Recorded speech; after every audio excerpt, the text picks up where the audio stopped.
अच्छा जी, तो आज की क्लास में हम बेसिकली करने जा रहे हैं कि अब हम कंप्लीट एक वेबसाइट बनाएंगे। स्टेप बाय स्टेप हम ई कॉमर्स वेबसाइट बनाएंगे बिल्कुल। और उसके साथ एक डैशबोर्ड भी बनाएंगे जिससे के थ्रू हम अपनी वेबसाइट को मैनेज कर रहे होंगे। सबसे पहले जो इसका स्टेप है वो आपको अपने टेम्पलेट्स, जो अगर आप जो टेम्पलेट यूज़ करने वाले हो वो टेम्पलेट आप अपने इंस्टॉल कर लोगे, डाउनलोड कर लोगे और उसको पूरा सेट कर लोगे। तो मैं क्या करता हूँ, मैं अपने पहले क्रोम पे आता हूँ और मेरे पास एक वेबसाइट है थीम वैगन के नाम से। मैं वो सर्च करता हूँ और ऐसे आपको और भी वेबसाइट्स मिल जाएंगी जिसमें आपको फ्री टेम्पलेट्स वगैरह मिल जाएंगे। मैं बूटस्ट्रैप 5 पे आ जाता हूँ ताकि मुझे लेटेस्ट मिले। और मैं डैशबोर्ड्स को थोड़ा सा चेक कर लेता हूँ। मुझे यहाँ पे प्राइस वाले भी मिल रहे हैं, पेड वर्जन भी मिल रहे हैं और फ्री भी हैं। तो मैं फ्री की तरफ ही जाऊँगा। और यहाँ पे मेरे पास एक अच्छा डैशबोर्ड है इस नाम से, एसईओ डैश के नाम से। एसईओ डैश के नाम से मेरे पास एक बेहतरीन, टिपिकल और स्मूथ डैशबोर्ड है जिसके अंदर मेरे पास काफ़ी सारी चीज़ें मिल जाती हैं। मुझे मेरी profile, account, task, log out, हर चीज़ प्रॉपर मिल रही है। लॉगिन और रजिस्टर का पेज भी मिल रहा है मुझे प्रॉपर। तो ये मेरे काफ़ी काम का है। अच्छा जी, तो ये चीज़ मुझे डाउनलोड करनी है तो मैं सिंपल इस पर क्लिक करूंगा और डाउनलोड पे आके क्लिक कर दूंगा। तो ये फाइल मेरे पास डाउनलोड हो जाएगी। तब मैं आप लोगों को बता दूं कि एज अ डेवलपर आप लोगों को ऐसे छोटे छोटे कंपोनेंट्स पहले से रेडी कर लेने चाहिए। तो अभी जैसे ये मैं डैशबोर्ड डाउनलोड कर रहा हूँ तो इसको एक प्रॉपर सेट करना पड़ता है। इसको एक प्रॉपर सेट करना होता है पीएचपी के लिहाज से। तो इसमें जो जो चीजें सेट करनी है वो आप एक दफा पहले पूरा सेट कर लो, देन पे उसको एक अपनी मास्टर फाइल बना के अपने ड्राइव में या कहीं पे सेव करवा लो। उससे क्या होगा, उससे फिर आप अपने फाइल को मल्टीपल टाइम डैशबोर्ड को यूज कर सकते हो। मतलब जब भी आपको डैशबोर्ड की जरूरत पड़ेगी तो आपको डैशबोर्ड ढूंढकर उसको उसके ऊपर वर्क करने की जरूरत नहीं है, आपके पास ऑलरेडी वो चीज होगी। तो मैं इसको यहाँ पे एक्सट्रैक्ट कर लेता हूँ। डाउनलोड मेरा हो चुका है, मैं रार फाइल को कर देता हूँ डिलीट। और यहाँ पे नीचे मेरे पास एक्सट्रैक्ट एक्सट्रैक्ट होकर आया है तो मैं इसको कंट्रोल एक्स करके अपने माई स्क्वेयर यानी सॉरी पीएचपी के फोल्डर में ले आऊंगा, यानी जैम के अंदर एचटी डॉक्स के अंदर मैं यहाँ पे ले आऊंगा। और यहाँ पे मैं ऐसे ही नहीं रखूंगा बल्कि मैं यहाँ पे एक नया फोल्डर बनाऊंगा ई कॉमर्स के नाम से, जो मैं वेबसाइट बनाने जा रहा हूँ। और उसके अंदर मैं इस डैशबोर्ड को कॉपी पेस्ट कर दूंगा। ऐसा इस डैशबोर्ड का नाम क्या रख दूंगा मैं, डैशबोर्ड फोल्डर का नाम। और इसके अंदर देख लेते हैं भाई क्या है हमारे पास। इसके अंदर एक एसआरसी का फोल्डर है और एसआरसी के अंदर हमारे पास एसेट्स हैं। एसेट्स हमारे पास सीएसएस, इमेजेस, जेएस, लाइब्रेरीज और एससीएसएस है। और एचटीएमएल में हमारे पास तमाम एचटीएमएल के पेजेस हैं। मैं आपको बता दूं कि डैशबोर्ड के अंदर आपके पास डायरेक्ट एचटीएमएल के पेजेस हम रखते थे और एसेट्स के फोल्डर रखते थे जिसके अंदर तमाम चीजें होती थी। अब अगर मैं फोल्डर स्ट्रक्चर में अभी चेंजेस करता हूँ तो मुझे लगेगा काफी टाइम, क्योंकि ऐसे होता है हर लिंक को मुझे दोबारा से सेट करना होगा उसकी लिंकिंग को। क्योंकि ऐसे सारी लिंकें खराब हो जाएगी कि एसआरसी के अंदर है दोनों फोल्डर्स। मैं दोनों फोल्डर्स को बाहर लेकर आऊंगा और एचटीएमएल की फाइलों को बाहर ला के रख दूंगा। तो क्या होगा, मेरे तमाम लिंकिंग क्या हो जाएगी, खराब हो जाएगी। तो मुझे एक एक फाइल को सही करना होगा। तो मैं तो ये नहीं कर रहा, लेकिन आप लोगों को मैं कहूंगा कि भले एक हफ्ता लगाएं, 4 दिन लगाएं, 8 दिन लगाएं, लेकिन एक डैशबोर्ड प्रॉपर तौर पे बना के अपने पास सेव कर लें। देन फिर आप अपने डैशबोर्ड को मल्टीपल टाइम्स यूज कर सकते हैं। तो यहाँ पे मैं आ गया हूँ। मैं यहाँ पे सबसे पहले तो आपको बताऊंगा कि किस तरह आपको पहले HTML के प्रोजेक्ट को उसमें चेंज करना है, किसमें, पीएचपी में। तो सबसे पहले तो आप एक्सटेंशंस को चेंज कर लोगे HTML की। मैं यहाँ पे सिंपल आया, मैंने कहा भाई ये पीएचपी हो जाए। देन फिर नीचे बस सिर्फ HTML से आप पीएचपी में कन्वर्ट करोगे। इसमें हम वो पेजेस कुछ रखेंगे, कुछ हटा देंगे, कुछ सेटिंग देख लेंगे और तमाम लिंक्स वगैरह को सेट कर लेंगे। जिनकी नीड होगी वो रखेंगे, जिनकी नीड नहीं होगी उनको हम हटा देंगे ताकि एक प्रॉपर डैशबोर्ड रेडी हो जाए। अच्छा, मैं यहाँ पे मास्टर फाइल में से चीज़ें ज़्यादातर नहीं हटाऊंगा क्योंकि वो उसमें से मैं काफ़ी चीज़ें बाद में यूज़ कर सकता हूँ। जैसे फॉर्म है, कार्ड्स है, बटन्स हैं, अलर्ट हैं। ये मेरे पास सैम्पल थोड़े से टेम्पलेट्स हैं इन सारी चीज़ों के। मुझे ये बाद में यूज करने पड़ सकते हैं तो मैं यहाँ पे इसको मास्टर फाइल में से नहीं हटाऊंगा। लेकिन हाँ, जब मैं अपनी ई कॉमर्स की वेबसाइट बना रहा हूँ उसके डैशबोर्ड में से मुझे इनकी जरूरत नहीं है तो मैं इन सबको हटा दूंगा। ठीक है, तो यहाँ पे सारे पीएचपी की फाइल्स बन गई हैं। अब ये पीएचपी की फाइल बनी है लेकिन इसके अंदर जो लिंक्स लगे हुए हैं वो लिंक्स तो आपके किसके हैं, dot H T M L के हैं। देख रहे हैं, index dot H T M L, जो कि इंडेक्स डॉट पीएचपी हो चुका है। तो मैं लिंक पे क्लिक करूंगा तो ये लिंक तो नहीं मिलने वाला। तो इसके लिए फाइल के अंदर के dot H T M L को चेंज करने के लिए क्या करोगे, आप सर्च के बटन पे क्लिक करोगे और बोलोगे dot H T M L को ढूंढो। देख सकते हैं आप कि dot H T M L हमारे पूरे प्रोजेक्ट में 233 जगह पर है, 52 फाइल्स में।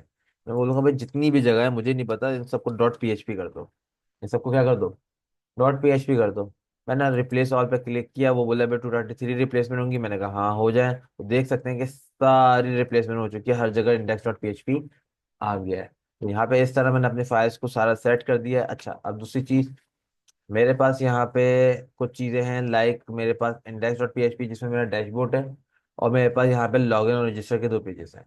मैं चाहता हूँ, मैं ये चाहता हूँ कि मेरा जो ये इंडेक्स पीएचपी है ना, यानी डैशबोर्ड, ये डैशबोर्ड डायरेक्ट कभी नहीं खुलता। वेबसाइट तो चलो पहले खुल जाती है, फिर लॉगिन करके बंदा दोबारा आ सकता है वेबसाइट पे, लेकिन डैशबोर्ड लॉगिन होने के बाद ही खुलना चाहिए, लॉगिन होने से पहले नहीं खुलना चाहिए। तो मेरे पास जो फर्स्ट स्क्रीन है वो लॉगिन पेज की है, तो उसके लिए मुझे इस लॉगिन वाले पेज का नाम इंडेक्स रखना पड़ेगा, और इसका नाम कुछ और। सबसे पहले तो मैं इसको चेंज कर देता हूँ, मैं इसका नाम रख देता हूँ डैशबोर्ड। इसका नाम रख दिया मैंने डैशबोर्ड, डैशबोर्ड डॉट पीएचपी। लेकिन अब ये डैशबोर्ड डॉट पीएचपी करने से इसके लिए जितने भी लिंक्स फाइलों में लगे हुए इंडेक्स डॉट पीएचपी के नाम से, वो तो खराब हो गए, हट गए। तो मैं दोबारा जाऊंगा अपने सर्च में और यहाँ पे लिखूंगा कि भाई जितने भी फाइलों के अंदर इंडेक्स डॉट पीएचपी है, क्योंकि अब डॉट पीएचपी कर चुका था ना मैं, इंडेक्स डॉट पीएचपी है, उन सबको कर दो डैशबोर्ड डॉट पीएचपी। देख सकते हैं 30 रिजल्ट्स 15 फाइलों में चेंज हो रहे हैं। इंडेक्स डॉट पीएचपी चेंज हो रहा है किसमें, डैशबोर्ड डॉट पीएचपी में। या सिंपल करते हैं, इंडेक्स को हम डैशबोर्ड में चेंज करते हैं, क्योंकि अगर ऐसा हुआ कि कहीं और इस्तेमाल हो रहा हो इंडेक्स, तो देख सकते हैं आप इंडेक्स डॉट पीएचपी के अलावा भी इंडेक्स कितनी जगहों पे इस्तेमाल हो रहा है, लेकिन ये जी इंडेक्स है तो हमें इंडेक्स डॉट पीएचपी लिखना होगा, वरना तो ये जी इंडेक्स में भी डैशबोर्ड लिख देगा और हमारी सीएसएस खराब हो जाएगी। तो इंडेक्स डॉट पीएचपी मैंने पूरे फाइल के एक्सटेंशन के साथ लिखा ताकि लिंक प्रॉपर रहे, ये इंडेक्स कभी भी अकेला तो होगा नहीं, डॉट पीएचपी के साथ ही होगा, तो ठीक है। मैंने इसको डैशबोर्ड कर दिया, रिप्लेस ऑल पे क्लिक किया, सारी फाइलें देखें अब डैशबोर्ड डॉट पीएचपी बन चुकी हैं। अब वापस आया मैं, अब यहाँ पे आता हूँ लॉगिन वाली फाइल पे, इसको मैंने F2 दबाया और इसको कर दिया मैंने, पहले इसको करूंगा कॉपी, पहले इसको करूंगा मैं कॉपी की ऑथेंटिकेशन लॉगिन को भी मुझे रिप्लेस करना होगा ना अंदर फाइल से, और इधर कर दूंगा मैं इसको इंडेक्स डॉट पीएचपी। इसको मैंने इंडेक्स बना दिया। अब मैं आता हूँ अपने सर्च पे, मैं बोलता हूँ भाई ये जो ऑथेंटिकेशन लॉगिन डॉट पीएचपी है, जहां जहां मिले वहां वहां इंडेक्स डॉट पीएचपी कर दो। देख सकते हैं 17 फाइलों में मिल 17 रिजल्ट्स मिल रहे हैं 9 फाइलों में। ऑथेंटिकेशन लॉगिन को किस में कन्वर्ट करना है, इंडेक्स डॉट पीएचपी में, तो वो उसको इसने कर दिया रिप्लेस, सब जगह से रिप्लेस हो गया। तो काफी हद तक मेरा काम सेट हो गया है। रजिस्टर का पेज मैं ऐसे ही रहने दूंगा, मुझे कोई फर्क नहीं पड़ता नाम क्या हो, सही लिखा हुआ है। अच्छा खैर, ये मेरे काफी हद तक सेटिंग हो गई है। चले अब इसको चला के देख लेते हैं। तो मैं यहाँ पे आता हूँ अपने एच टी डॉक्स में, जैम मैंने ओपन किया हुआ है, स्टार्ट कराए हुए हैं दोनों चीज़ें। मैं यहाँ पे आता हूँ, मैं लिखता हूँ मैं लोकल होस्ट, और लोकल होस्ट के अंदर लिखता हूँ मैं 88 कॉलन, और उसके बाद मैं आ जाता हूँ अपना ई कॉमर्स वाले फोल्डर में। ई कॉमर्स वाले वेब फोल्डर में आके डैशबोर्ड में आऊंगा। आप देखिए डैशबोर्ड के अंदर मुझे एसआरसी के अंदर भी जाना पड़ रहा है, एसआरसी के बाद मुझे एचटीएमएल में भी जाना पड़ रहा है, देखिए मुझे कितनी जगह जाना पड़ रहा है। लेकिन अगर यही फाइल बाहर होती तो डैशबोर्ड पर क्लिक करते ही मेरी फाइल ओपन हो जाती, मुझे इतना अंदर आने की जरूरत नहीं पड़ती। एचटीएमएल फोल्डर पर क्लिक किया तो डायरेक्ट पहला पेज कौन सा खुला, लॉगिन का। पहला पेज कौन सा खुला, लॉगिन का, मतलब सही काम कर रहा है। और डैशबोर्ड का पेज पेज खुलेगा डैशबोर्ड डॉट पीएचपी पे, यानी अगर मैं ये डैशबोर्ड डॉट पीएचपी लिखूं, अच्छा स्पेलिंग की मिस्टेक कर दी मैंने, डैशबोर्ड डैशबोर्ड डॉट पीएचपी लिखूं तो देखिए मेरा डैशबोर्ड डॉट पीएचपी बिल्कुल सही चल रहा है, मेरे सारे लिंक्स भी सही चल रहे हैं। ये देखें बटन्स, अच्छा यहाँ पे कलर्स थीम भी बताई हुई है कि प्राइमरी सेकेंडरी, देखिए सेकेंडरी का ये कलर नहीं होता, लेकिन आप अगर लिखोगे तो आपको ये कलर मिल जाएगा। अगर आपको पर्पल कलर चाहिए तो आप एन4 यूज कर लो। मतलब इन्होंने अपनी बूटस्ट्रैप में काफी सारी चेंजेस करी हुई हैं कि क्लास आप ये इस्तेमाल करोगे, कलर आपको कौन सा मिलेगा, ये वाला मिलेगा, ये आपको बता रहे हैं। फिर अलर्ट्स आपको ये मिल सकते हैं, इन्फो में पर्पल कलर मिल सकता है। कार्ड्स, बने बनाए कार्ड्स आपको कोड मिला हुआ है यहाँ पे। आपको फॉर्म मिल सकता है यहाँ पे, देखिए 2 टाइप्स के फॉर्म मिल रहे हैं यहाँ पे। टाइपोग्राफी है मेरे पास, टाइपोग्राफी मिल रही है, लॉगिन और रजिस्टर मिल रहा है। मैं अब यहाँ पे क्या करता हूँ, सबसे पहले तो मुझे आना है अपने लॉगिन के पेज पे, और लॉगिन के अंदर कुछ चेंजेस करनी है। लॉगिन के अंदर मुझे क्या क्या चीजें चेंज करनी है, एक तो मुझे लॉगिन का काम करवाना है, अपने लॉगिन का काम कराना है, और दूसरा मुझे इसके अंदर जो जो चीज़ें नहीं चाहिए वो करनी है। तो देखिए आपने क्या करना है, आपका डैशबोर्ड पूरा रेडी हो गया ना, मतलब आपके सारे लिंकेज वगैरह रेडी हो गए, सब डैशबोर्ड रेडी हो गया। अब आप इस फाइल की बनाओगे एक कॉपी, और अपने ड्राइव में सेव करा लोगे या अपने किसी और फोल्डर में सेव करा लोगे। डायरेक्टली अब लॉगिन का काम इसमें शुरू नहीं करोगे। अब आपका एक ये पीएचपी की फाइल बन गई है, एक टेम्पलेट तैयार हो गया। अब आपको जब भी डैशबोर्ड की जरूरत पड़ेगी आप इसी का यूज कर सकते हो, क्योंकि इसमें सारा पीएचपी लिंकिंग ये वो सब हुआ हुआ है, सारी चीजें इसमें हुई हुई है, बार बार करने की जरूरत नहीं है। तो मैं यहाँ पे अभी इसको कॉपी नहीं कर रहा, क्योंकि मैंने ऑलरेडी इसको कॉपी किया हुआ है एक जगह पर। तो अब मैं इस पर डायरेक्ट काम करना शुरू करूंगा। मैं इंडेक्स डॉट पीएचपी पे आ जाता हूँ पहले लॉगिन पे, और इसमें काम करना शुरू करते हैं। और सबसे पहले मुझे ये जो लोगो है, लोगो तो मैं ये रहने देता हूँ, अभी लोगो चेंज नहीं कर रहा। बाकी हटा देते हैं, योर सोशल कंपेन, ये नहीं चाहिए मुझे। तो मैं यहाँ पर आता हूँ, ये लिखा हुआ पैराग्राफ में योर सोशल कंपेन हटा दिया मैंने। मुझे यूजर नेम चाहिए, पासवर्ड चाहिए, सही है, मिल गया। रिमेंबर दिस डिवाइस चाहिए तो रखोगे, नहीं चाहिए तो हटा दोगे। आप देख सकते हो कि मेरे पास यहाँ पे फॉर्म चेक में एक चेकबॉक्स है, एक लेबल है, देन फिर एक और डिफ के बाद मेरे पास एक एंकर टैग है जिसमें है फॉरगेट पासवर्ड। ये पूरी एक डिव है, ये पूरी एक डिफ है। अगर मुझे ये सारी चीजें नहीं चाहिए तो मैं पूरे डिफ को हटाऊंगा, एक एक चीज को नहीं हटाऊंगा। अगर मुझे ये सारी चीजें नहीं चाहिए तो मैं सारी चीजों को हटा दूंगा। ये हटा दिया मैंने। उसके बाद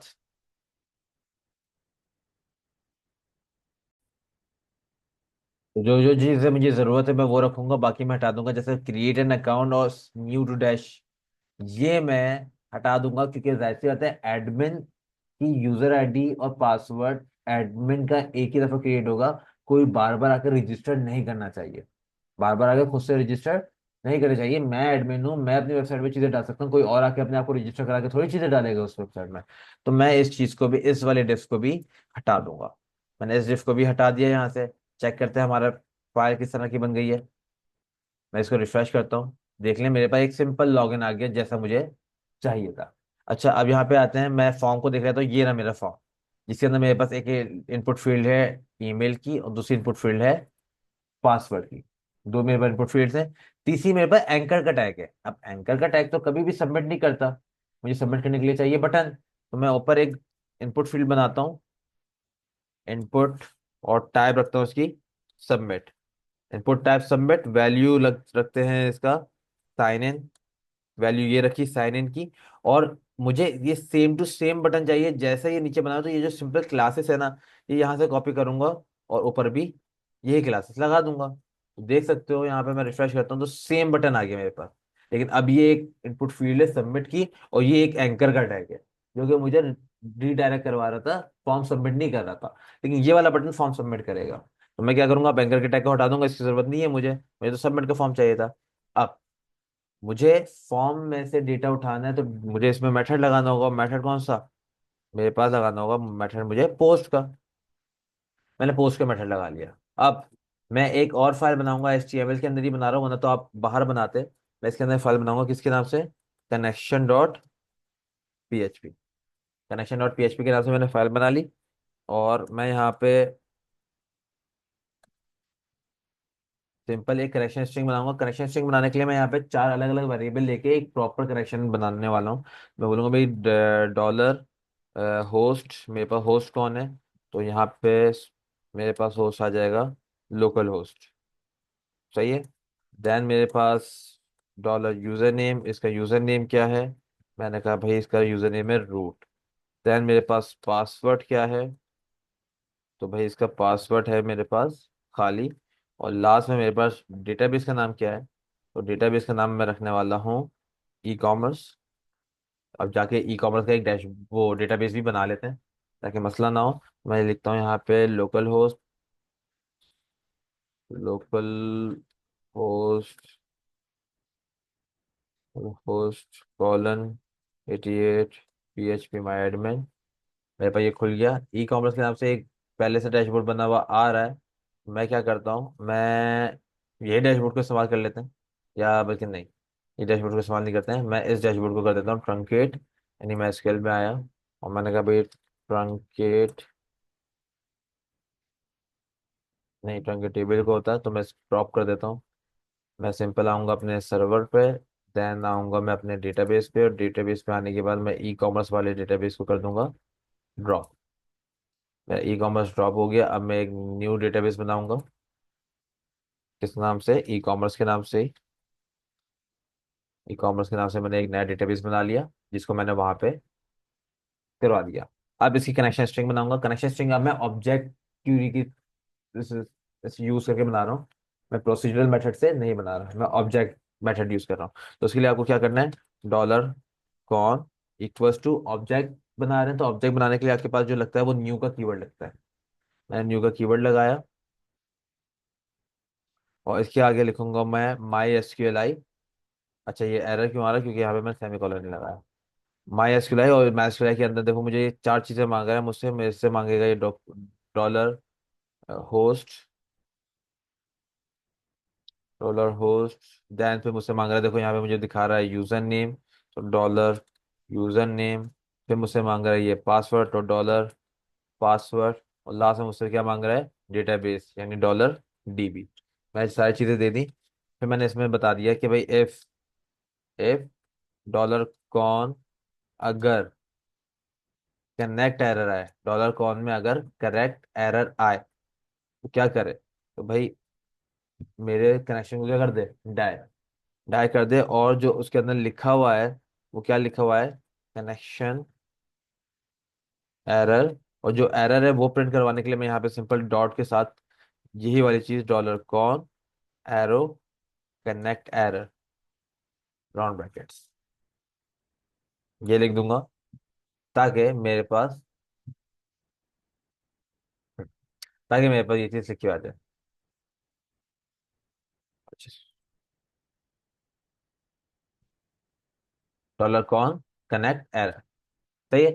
मेरे पास यहाँ पे एक करेक्शन स्ट्रिंग कंप्लीट बन चुकी है, तो अब मैं इंडेक्स डॉट पीएचपी पे आता हूँ, और सबसे टॉप पर मैं क्या करता हूँ, मैं यहाँ पर अपनी कनेक्शन स्ट्रिंग को प्रिंट करा लेता हूँ। मैंने कहा भाई पीएचपी, और पीएचपी में मेरे पास आ जाएगा इंक्लूड, और इंक्लूड सिंगल कोटेशन, और अपनी फाइल का नाम लिख दूंगा कनेक्शन डॉट पीएचपी। तो ये अपनी फाइल का मैंने सिंपल नाम लिख दिया। अच्छा, मैं यहाँ पे टाइटल भी चेंज कर लेता हूँ, ई कॉमर्स लॉगिन, सही। तो अब यहाँ पे आते हैं, अब ये यूजर नेम नहीं है बल्कि टाइप ईमेल, तो मैं इसका भी नाम क्या रखूंगा, ईमेल। अब कुछ फॉर्म में भी मुझे चेंजेस करनी है, जैसे कि मुझे इनको नेम देना है, मुझे क्या देना है इनको, नेम, ताकि मैं इधर से आईडी गेट कर सकूं, मतलब इनकी वैल्यू गेट कर सकूं। मैं बोलूंगा भाई नेम इक्वल्स टू, और ये ईमेल है तो मैं इसको दूंगा ईमेल, और ये पासवर्ड है तो इसको दूंगा मैं पासवर्ड, तो name equals to password. Form के नीचे आया मैं, अब अपना पीएचपी का कोड करना शुरू करते हैं।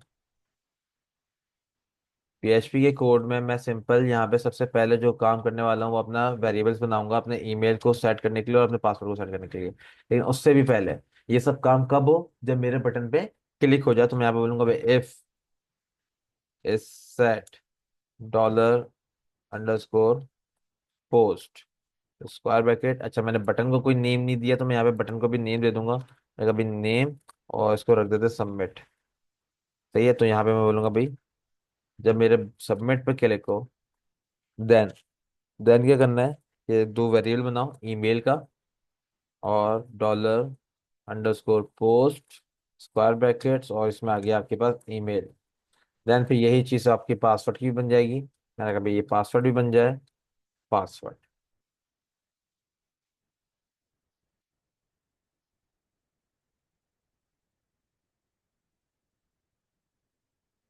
ठीक है। मेरे पास दोनों वेरिएबल बन चुके हैं।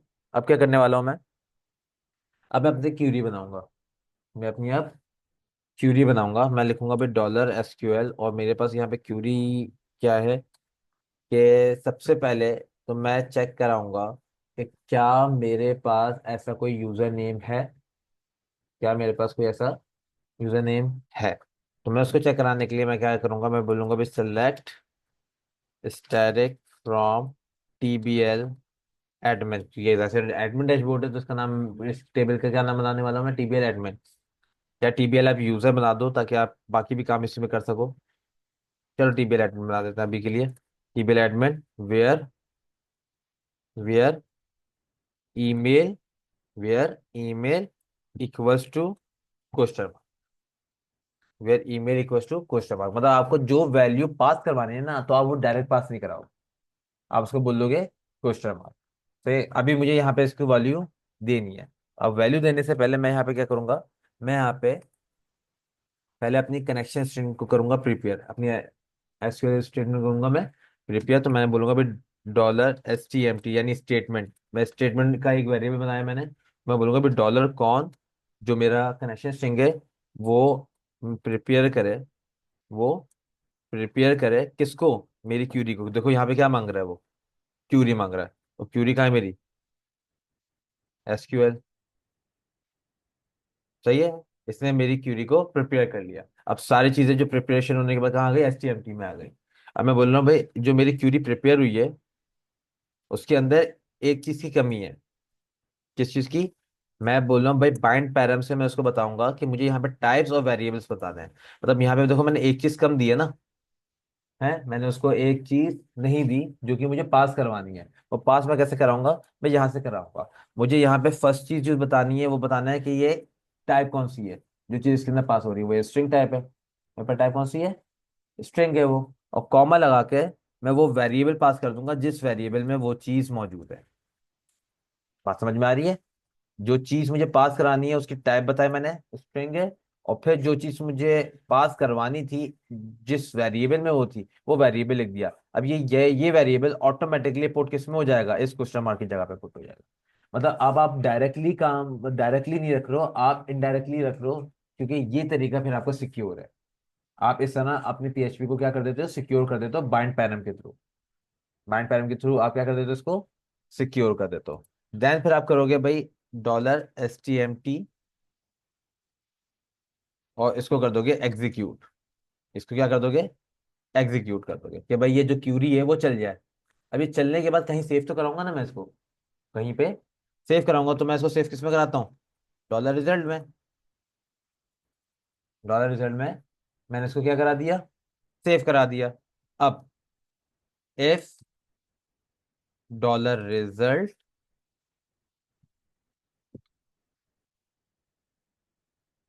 नमरॉस,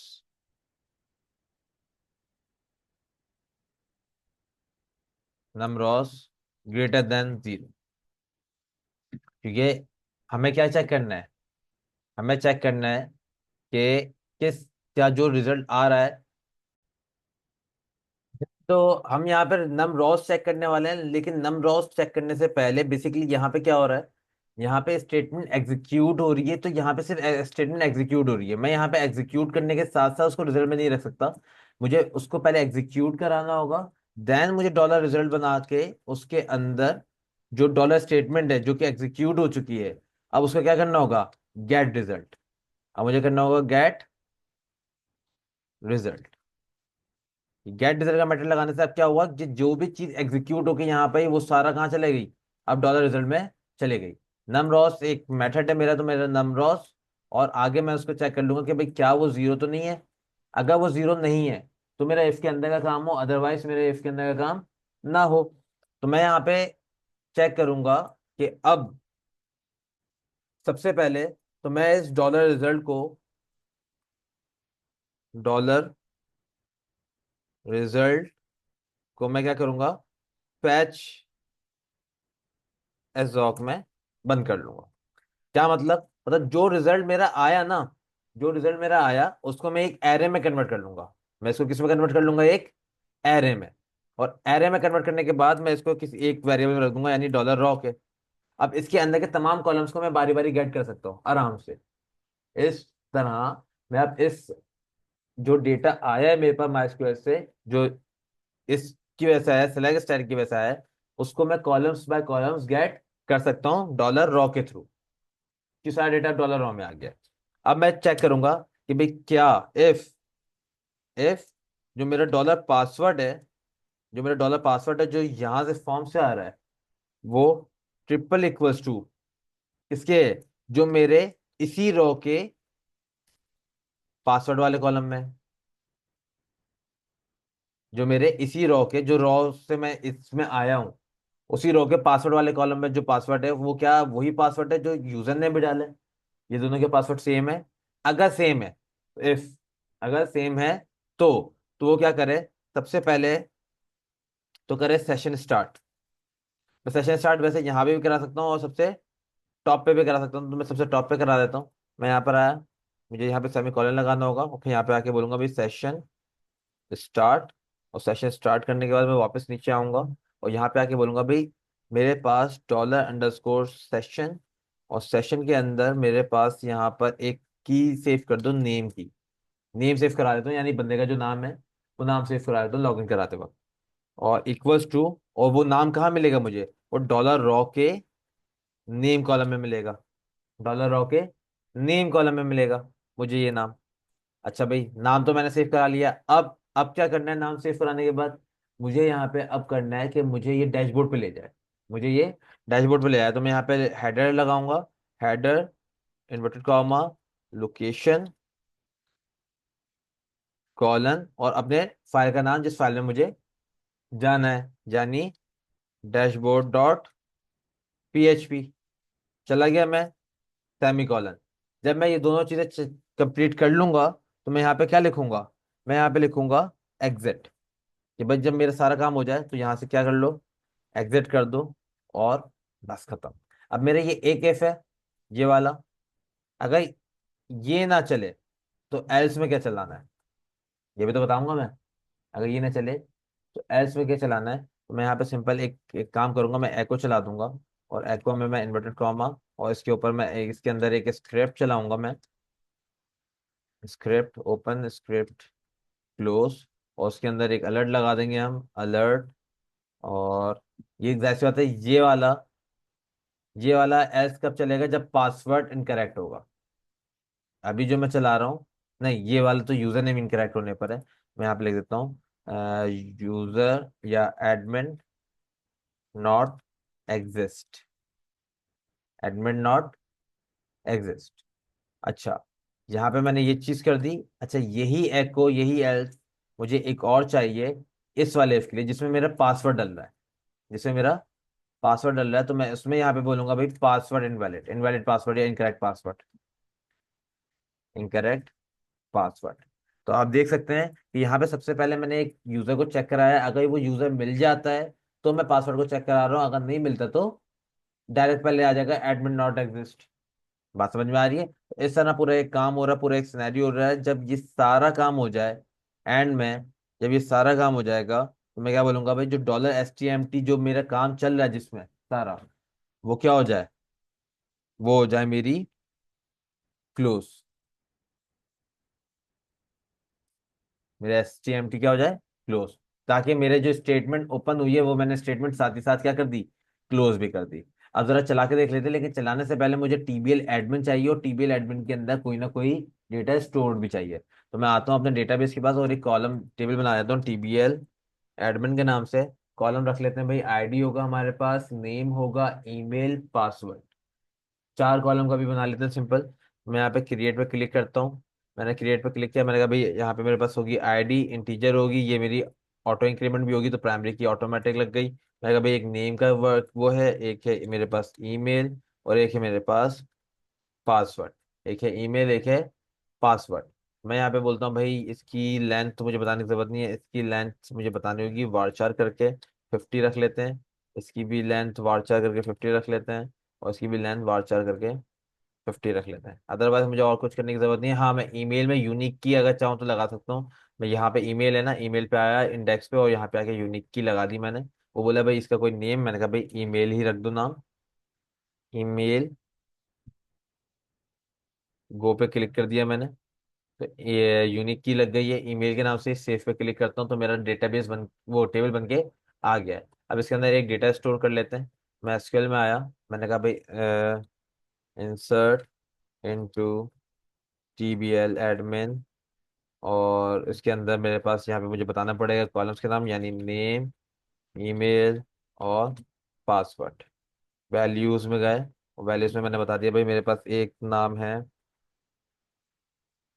माज, ईमेल है उसकी maz@gmail.com, और पासवर्ड है maz123। सही है। कंट्रोल एंटर करते हैं, क्यूरी चल गई। ब्राउज में जाके देखते हैं, तो यहाँ पे देखते हैं तो हमारे पास एक डेटा अब आ रहा है। अब चलें अपने लॉगिन को चेक करते हैं। तो मैंने रिफ्रेश किया, मेरे पास कोई एरर नहीं आया, वरना अगर कोई एरर होता तो रिफ्रेश करने पर ही आ जाता। मैं यहाँ पे सबसे पहले तो ईमेल खाना डालता हूँ, मैं डालता हूँ मास1@gmail.com। gmail.com, अपनी सारी चीज़ों को चेक करने के लिए। Mars123, पासवर्ड सही डाला है मैंने, पासवर्ड सही डाला है, लेकिन ईमेल गलत डाली है। साइन इन पे क्लिक किया, क्या बोल रहा है? Admin not exist. चलो भाई सही है, मतलब मेरे सारी चीज़ें सही चली है। मैंने कहा भाई अब mars@gmail.com, मैंने ईमेल अब सही डाली है, पासवर्ड गलत डालते हैं Mars1234। साइन इन पे क्लिक करते हैं, क्या आ रहा है? Incorrect password. दोनों चीज़ें बिल्कुल सही आ रही हैं। मैंने कहा भी अब ईमेल भी सही डालते हैं और पासवर्ड भी सही डालते हैं, यानी Mars123। साइन इन पे क्लिक किया तो डायरेक्टली मैं कहाँ पहुंच चुका हूँ? डैशबोर्ड पे पहुंच चुका हूँ। डैशबोर्ड पे पहुंच चुका हूँ। और मैं चाहता हूँ कि जहां पर मेरा नेम वेम लिखा हुआ आ जाए, मेरे सारे बटन्स वगैरह काम कर रहे हैं, सही है। सारी चीज़ें मेरी सही काम कर रही हैं। मेरे पास यहाँ पे डैशबोर्ड है, प्लस अब मुझे डैशबोर्ड में कुछ चीज़ें चेंज करनी है। लाइक मुझे लॉगिन रजिस्टर यहाँ पे अपने साइड में नहीं चाहिए। मैं अब आ जाऊँगा अपने डैशबोर्ड पे, dashboard.php पे।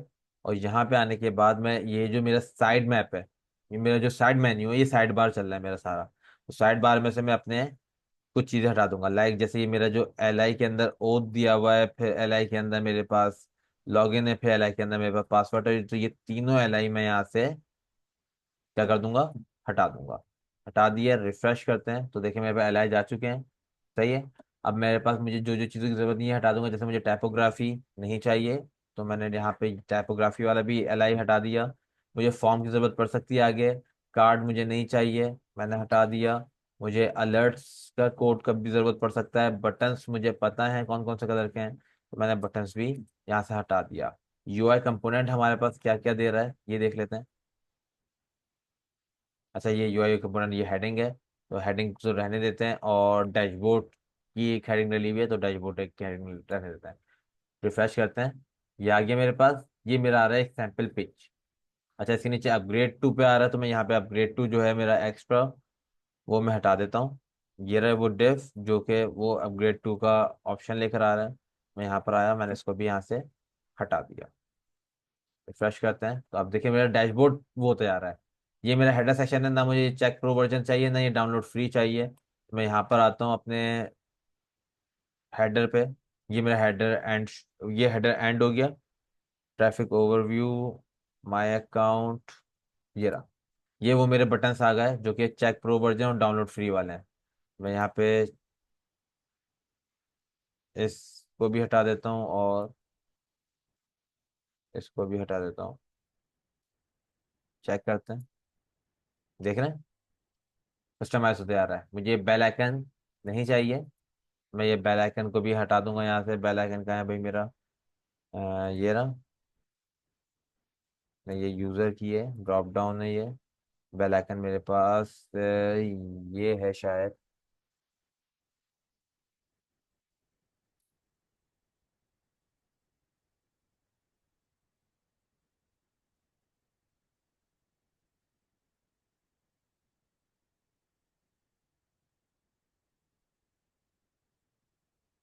हम्म। पर बेल आइकन को अभी नहीं हटाते हैं। अच्छा जी, तो मेरे पास ये सैंपल पेज है और इस तरह मेरे पास डैशबोर्ड एक पूरा बन चुका है। अब मैं बस एक चीज और करूंगा डैशबोर्ड में, कि भाई अगर मेरा लॉगिन ना हो, अगर मेरा यूजर लॉगिन ना हो, तो ये यहाँ पर नहीं आना चाहिए। तो मैं यहाँ पे बस पीएचपी का टैग खोलूंगा। पीएचपी का टैग खोला मैंने और मैं सिंपल यहाँ पे लिखूंगा भाई पहले session, session start. Session start करने के बाद मैं बोलूंगा भाई इफ, चेक करो, not is set, not is set. अगर सेट नहीं है, क्या सेट नहीं है? डॉलर सेशन में अगर कोई नेम सेट नहीं है, तो क्या करो? Directly header location index dot PHP पे ले जाओ। इंडेक्स डॉट पीएचपी पे ले जाओ। अगर कोई सोचे समझे, अगर ये तुम चेक करो ये सेट ना हो, तो कहाँ ले जाओ? इंडेक्स डॉट पीएचपी पे ले जाओ। रिफ्रेश करते हैं। मैं यहाँ पे एक काम करता हूँ, मैं इसको बंद करता हूँ, बल्कि मुझे दोबारा खोलना पड़ेगा। तो मैं यहाँ से एक लाइन लिखनी होगी बस मुझे, सेशन डिस्ट्रॉय की। ये सेशन डिस्ट्रॉय कर दूंगा तो मेरे पास जो सेशन है वो क्लोज हो जाएगा, वो मतलब जो सेशन में जो वैल्यू स्टोर हुई है वो क्लोज हो जाएगी। जैसे मैं रिफ्रेश करता हूँ, देखो सेशन डिस्ट्रॉय हो गया, वैल्यू खत्म हो गई। उधर ही रिफ्रेश करने में मैं कहाँ गया, इंडेक्स डॉट पीएचपी पे आ गया। अब मैं यहाँ से ही हटा देता हूँ कि मुझे से सेशन डिस्ट्रॉय करके दिखाना था आपको। अब देखिए अगर मैं चाहूँ भी तो मैं, ये इंडेक्स डॉट पीएचपी है ना, मैं यहाँ पे देखिए लिख के जा रहा हूँ डैशबोर्ड डॉट पीएचपी, एंटर कर रहा हूँ, लेकिन मैं फिर कहाँ से आ रहा हूँ, इंडेक्स डॉट पीएचपी पे। मैं यहाँ पे लिख के भी जाना चाहूँ तो भी मैं उधर नहीं जा सकता। लेकिन अगर मैं लॉग इन कर जाऊँ, अगर मैं लॉग इन कर जाऊँ तो मैं डैशबोर्ड पे जाऊँगा, मैं डैशबोर्ड पे जाऊंगा। मैं यहाँ पे अब लॉगिन कर लेता हूँ मास और मास 1 2 3, साइन इन करते हैं तो देखिए मैं यहाँ पे डैशबोर्ड पे आ चुका हूँ और मेरा ये लॉगिन हुआ है कंफर्म। नेक्स्ट वीडियो में अभी हमारे लिए लॉगिन और हमारे अथेंटिकेशन वगैरह हो गई है और हमने काफ़ी डैशबोर्ड को सेट भी कर लिया है। नेक्स्ट वीडियो में हम इसकी प्रोफाइल के ऊपर काम कर लेंगे और एक दो फॉर्म्स के ऊपर काम करेंगे ताकि हम अपने फॉर्म को जनरेट करें अपनी वेबसाइट के कंटेंट के लिए। यानी उसमें प्रोडक्ट्स वगैरह डालना है, उसमें चीज़ें वगैरह डालनी है, तो उस तरह हम अपने डैशबोर्ड को अब रेडी करना शुरू कर देंगे। तो जितना काम अभी तक कर लिया है वो आप कर लें। सबसे इंपॉर्टेंट बात कि अपना डैशबोर्ड रेडी कर लें अब जितनी जल्दी हो सके। फिर जितना ज़्यादा आपका डैशबोर्ड रेडी होगा, पहले से बना हुआ होगा, आपको उतना ही ज़्यादा आगे जाके हेल्पफुल होगा। तो अपने डैशबोर्ड को पहले से रेडी करके रखें।